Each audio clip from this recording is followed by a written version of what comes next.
Welcome back to CNN Philippines Network News. I'm Mai Rodriguez. Much attention is still paid to President Aquino's veto of the 2,000 peso SSS pension hike. Critics say the president's decision is heartless as he is putting finances first over people's interest. But others say the president simply did what is right. Today we take another look at issues hounding the SSS as well as the services offered by the benefit system to its members. Joining us now is SSS Vice President of the Public Affairs Division, Marisu Bugante. Good evening, ma'am. Thank you for coming over. Good evening, and thank you also for inviting us. Okay, SSS President and CEO Emilio De Quiro said the hike will lead to a 26 billion peso deficit, and it will also end the fund's life to as early as 2027 from the current projection of 2042, or that's 26 years from now. That's right. But the SSS is also expecting profit or income of 41 billion pesos this year. Tell us, ma'am, where will this go? This will go naturally to our reserve fund. Any income that we have that's not needed to pay benefits, because under the law, benefits payments should come from contributions that we have collected, but income from investments may be used to augment if there is a need, if the collections from contributions are not enough to pay the benefits, and we can augment it from our investment income.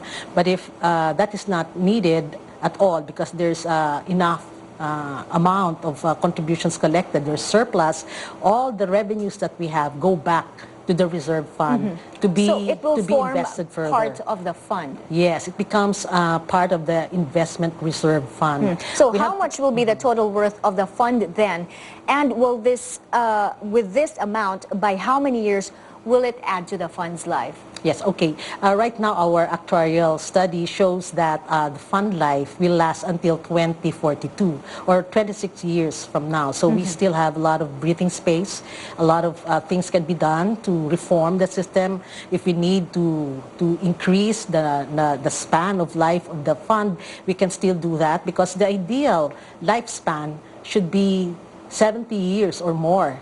Because remember, right now we have young people entering the workforce. They may be 20, 21, 25 years old. How many years down the road they have to go before they should retire?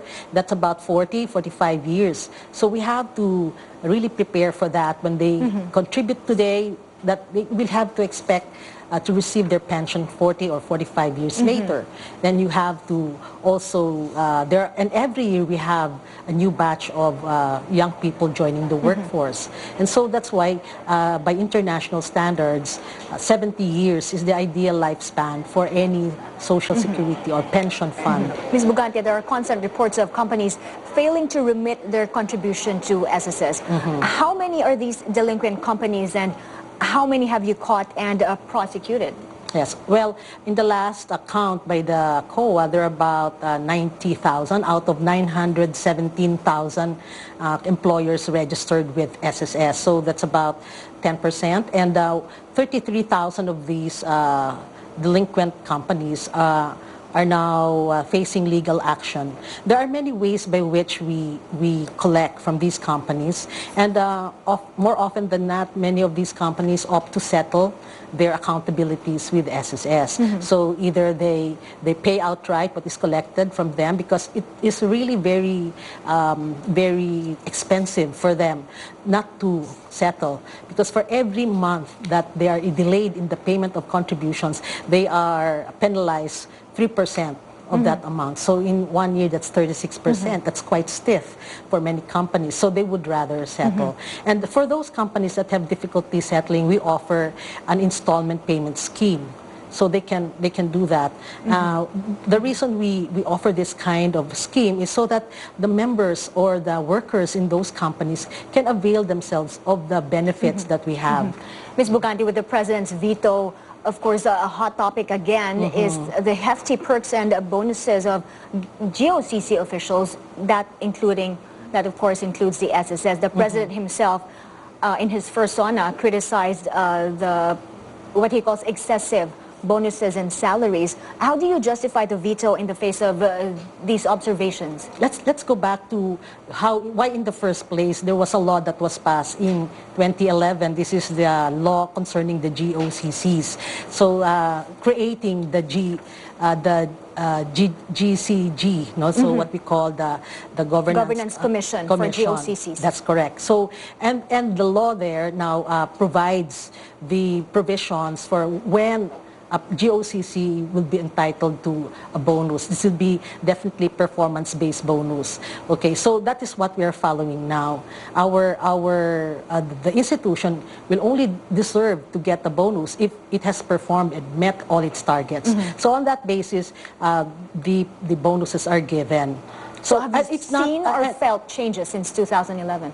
Yes, of course. And besides, I think SSS may not be accused of having excessive bonuses because our board members then, because I think that refers to our board members then get a not a stipend but a per diem, which was really very low at that time. So with the GCG created and the law was passed, all these were standardized all across the GOCCs.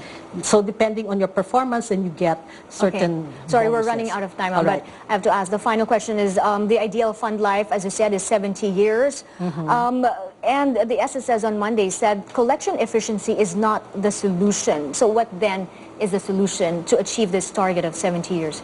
Well, there are many ways by which we can achieve that. No, first of all, the best way is really to undertake structural reforms of the system, meaning to say the design of the pension fund, the pension formula, and so on, and as well as our contribution rate. So I think that's one of the most efficient way of increasing our collections and then extending the fund life. All right. Thank you so much for coming over. Yes, thank you. Again, Marisu Bugante, the Vice President of the Public Affairs Division of the SSS. Thank you.